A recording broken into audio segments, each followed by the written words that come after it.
संसद का शीतकालीन सत्र आज से शुरू हो रहा है और इस सत्र में सरकार को घेरने के लिए विपक्ष ने अपनी तैयारी कर ली है। रणनीति पर चर्चा के लिए कांग्रेस ने आज सुबह 10 बजे विपक्षी दलों की बैठक बुलाई है। हालांकि विपक्ष की इस बैठक में तृणमूल कांग्रेस शामिल नहीं होगी। सूत्रों के मुताबिक तृणमूल कांग्रेस ने बैठक में शामिल न होने की जानकारी राज्यसभा में नेता विपक्ष मल्लिकार्जुन खड़गे को दी है। संसद सत्र से पहले कांग्रेस नेता राहुल गांधी ने ट्वीट कर एकजुट रहने की अपील की। संसद के शीतकालीन सत्र से पहले रविवार को एनडीए के सहयोगी दलों की बैठक हुई। इस बैठक में नेशनल पीपल्स पार्टी के नेता अगाथा संगमा ने सरकार से सीएए रद्द करने की मांग की। बैठक के बाद अगाथा संगमा ने कहा कि हाल ही में प्रधानमंत्री नरेंद्र मोदी ने तीनों कृषि कानूनों को रद्द कर दिया। इन कानूनों को निरस्त करने के पीछे लोगों के हितों का ध्यान रखा गया है, लिहाजा मैंने सरकार से मांग की है कि अब सीएए को भी रद्द कर दिया जाए। संसद का शीतकालीन सत्र शुरू होने से पहले भारतीय किसान यूनियन के नेता राकेश टिकैत ने एक बार फिर से मोदी सरकार को चेतावनी दी है। राकेश टिकैत ने कहा कि सरकार एमएसपी पर कानून लेकर आए, वरना 26 जनवरी दूर नहीं है। 4 लाख ट्रैक्टर तैयार हैं। प्रधानमंत्री नरेंद्र मोदी के कृषि कानूनों के वापसी के ऐलान के बाद भी किसान संगठनों का आंदोलन जारी है। किसान संगठन एमएसपी को लेकर कानून बनाने समेत अपनी तमाम मांगों पर अड़े हुए हैं। दिमाग ठीक कर ले भारत सरकार। जो गुंडागर्दी करना चाहते हैं वो गुंडागर्दी नहीं उनकी चलेगी। बहुत जेल लिया किसान ने 1 साल।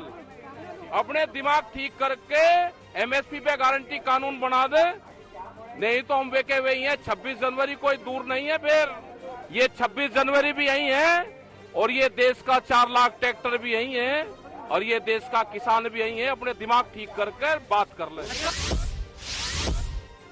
कोरोना के नए वेरिएंट को लेकर राज्यों ने भी अपने अपने स्तर पर एहतियाती कदम उठाने शुरू कर दिए हैं। कोरोना के नए वेरिएंट को लेकर दिल्ली के मुख्यमंत्री अरविंद केजरीवाल ने पीएम मोदी को चिट्ठी लिखी है। चिट्ठी में केजरीवाल ने लिखा कि नए कोरोना वेरिएंट से प्रभावित देशों से तुरंत फ्लाइट सस्पेंड की जाए। इसके साथ दिल्ली में एहतियातन डीडीएमए से एक्शन प्लान बनाने को कहा गया है। साथ ही अस्पतालों में अलर्ट भी जारी कर दिया गया है।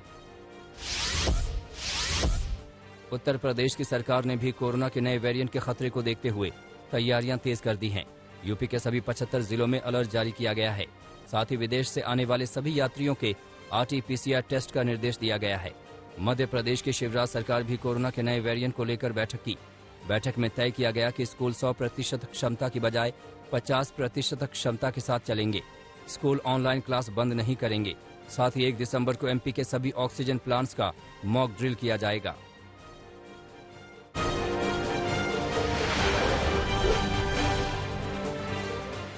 यूपी टीईटी पेपर लीक मामले में योगी सरकार ने आरोपियों के खिलाफ सख्त कार्रवाई करने का आदेश दिया है। यूपी के मुख्यमंत्री योगी आदित्यनाथ ने यूपी टीईटी के अभ्यर्थियों को भरोसा दिलाया कि सरकार उन्हें फिर से आयोजित होने वाली परीक्षा के लिए सुविधाएं देगी।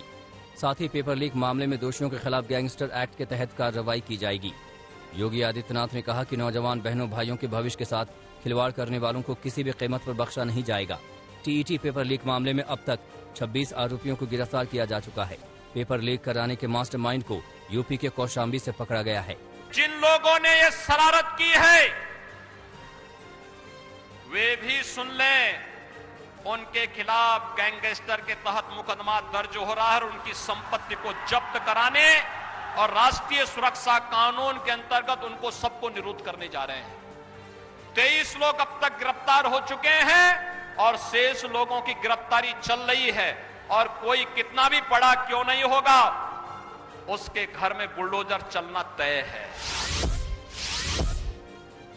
यूपी में टीईटी पेपर लीक होने के बाद इस पर सियासत भी गर्मा गई है। समाजवादी पार्टी के अध्यक्ष अखिलेश यादव ने कहा कि ये पहली बार नहीं है कि बीजेपी की सरकार में पेपर लीक हुआ है। प्रदेश में जब से बीजेपी की सरकार आई है तब से ही जब बच्चे परीक्षा देने पहुंचते हैं तो ऐसा ही होता है। अब गैंगस्टर लगाकर सिर्फ खाना पूर्ति की जा रही है। ये अन्याय के लिए धाराएं लगाते हैं, अन्याय के लिए गैंगस्टर लगाते हैं। इन्हें अगर सच्चाई में टीईटी की परीक्षा करानी थी तो पहले इंतजाम क्यों नहीं किए? क्योंकि पहले भी उत्तर प्रदेश में कई बार इस तरह के पेपर लीक हो चुके हैं, परीक्षाएं रद्द हो चुकी। जब इन्हें पता था कि परीक्षाएं इस तरह की घटनाएं होती हैं तो तैयारी क्या थी सरकार की? अब गैंगस्टर लगा करके क्या करोगे आप? अब तो सरकार से जा रहे हो, ये तो टीईटी और आगे की परीक्षा दूसरी सरकार करेगी। टीईटी पेपर लीक मामले में कांग्रेस महासचिव प्रियंका गांधी ने भी योगी सरकार पर हमला बोला। प्रियंका गांधी ने ट्वीट किया कि भर्तियों में भ्रष्टाचार पेपर आउट ही बीजेपी सरकार की पहचान बन चुका है। यूपी टेट का पेपर आउट होने की वजह से लाखों युवाओं की मेहनत पर पानी फिर गया। हर बार पेपर आउट होने पर योगी सरकार ने भ्रष्टाचार में शामिल बड़ी मछलियों को बचाया है, इसलिए भ्रष्टाचार चरम पर है। वहीं बीएसपी अध्यक्ष मायावती ने कहा कि जिस तरह समाजवादी पार्टी की सरकार में नकल आम बात होती थी, उसी तरह बीजेपी सरकार में टीईटी का पेपर लीक होना अति गंभीर मामला है। त्रिपुरा के नगर निकाय चुनाव में बीजेपी ने एक तरफा जीत हासिल की है। निकाय चुनाव में बीजेपी ने 334 में से 329 सीटों पर जीत हासिल की। वहीं राजधानी अगरतला की 51 सीटों में से सभी पर बीजेपी ने कब्जा जमा लिया। बड़ी बात यह भी है कि निकाय चुनाव के जरिए त्रिपुरा में जमीन तलाश रही टीएमसी को सिर्फ एक ही सीट हासिल हुई।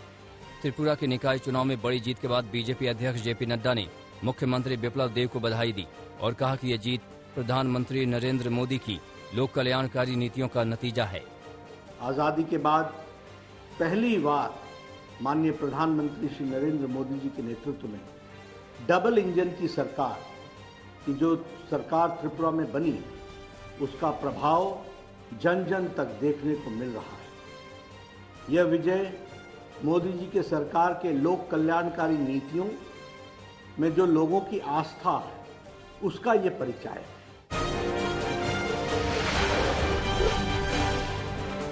असम के सिलचर में बीएसएफ को बड़ी कामयाबी मिली है। बीएसएफ ने यहां करीब 13 करोड़ रुपए के नशीले टैबलेट बरामद किए हैं। नशे की खेप बराक घाटी करीमगंज स्थित नीलम बाजार में बरामद की है। बीएसएफ की 134 बटालियन और असम के स्थानीय पुलिस के संयुक्त ऑपरेशन में 2,50,000 नशीले टैबलेट बरामद किए गए हैं, जिनकी बाजार में कीमत करीब 13 करोड़ रुपए आंकी जा रही है। झारखंड के गिरिडीह में संपत्ति विवाद में बड़े भाई और भतीजे ने मिलकर एक दिव्यांग शख्स की हत्या कर दी। मामला थाना धनवार क्षेत्र का है। जानकारी के मुताबिक 4 भाइयों में सबसे छोटा भाई दिव्यांग था। बताया जा रहा है कि उसका अपने भाइयों से संपत्ति विवाद था। इसी विवाद के चलते लाठी डंडे से पीट कर दिव्यांग की हत्या कर दी गई। हत्या की वारदात सीसीटीवी में कैद हो गई है। वहीं सभी आरोपी अभी फरार हैं। अमृतसर में काउंटर इंटेलिजेंस ने नशे की एक बड़ी खेप बरामद की है। पुलिस के मुताबिक उन्हें सूचना मिली थी कि ट्रक के जरिए मणिपुर से नशे की खेप पंजाब लाई जा रही है। जानकारी के मुताबिक पुलिस ने ट्रक की तलाशी ली तो 14 किलो अफीम और 1 लाख रुपए ड्रग मनी बरामद की गई। पुलिस के मुताबिक इस अफीम को पंजाब के अलग अलग जिलों में सप्लाई करना था। पुलिस आरोपी को रिमांड पर लेकर पूछताछ कर रही है। यूपी के बुलंदशहर में पुलिस ने एक शख्स की हत्या का खुलासा करते हुए 3 लोगों को गिरफ्तार किया है। पुलिस के मुताबिक तीनों ने पूर्व बिजली मिस्त्री की चाकुओं से गोदकर हत्या की थी। पुलिस को आशंका है कि सामाजिक सद्भाव बिगाड़ने की आशंका के तहत यह हत्या की गई थी। इसीलिए आरोपियों पर हत्या के साथ साथ एनएसए भी लगाने की तैयारी चल रही है। उत्तराखंड के उधम सिंह नगर में महज 2.5 साल की बच्ची से रेप का मामला सामने आया है। जानकारी के मुताबिक रुद्रपुर में एक मकान मालिक ने 2.5 साल की बच्ची से रेप किया। बच्ची की स्थिति नाजुक है और उसका जिला अस्पताल में इलाज चल रहा है। वहीं पुलिस ने आरोपी मकान मालिक को गिरफ्तार कर आगे की कार्रवाई कर रही है। आपको बता दें कि जिले में 1 महीने में तीसरी नाबालिग बच्ची से रेप की वारदात हुई है।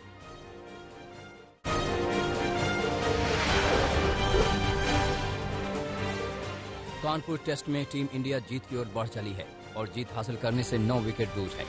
284 रन के लक्ष्य का पीछा करने उतरी न्यूजीलैंड की टीम 1 विकेट भी गंवा चुकी है। विल यंग पहले अश्विन के गेंद पर आउट हो गए। रविचंद्रन अश्विन, अक्षर पटेल और रविंद्र जडेजा से उम्मीद है कि वो टीम इंडिया को जीत दिलाएंगे। इससे पहले भारत ने श्रेयस अय्यर की हाफ सेंचुरी और रिद्धिमान साहा की साहसिक पारी की मदद से दूसरी पारी 234 रन बनाकर घोषित कर दी। रिद्धिमान साहा ने पहले श्रेयस अय्यर के साथ मिलकर 64 रनों की साझेदारी की, फिर अक्षर पटेल के साथ 67 रनों की साझेदारी की।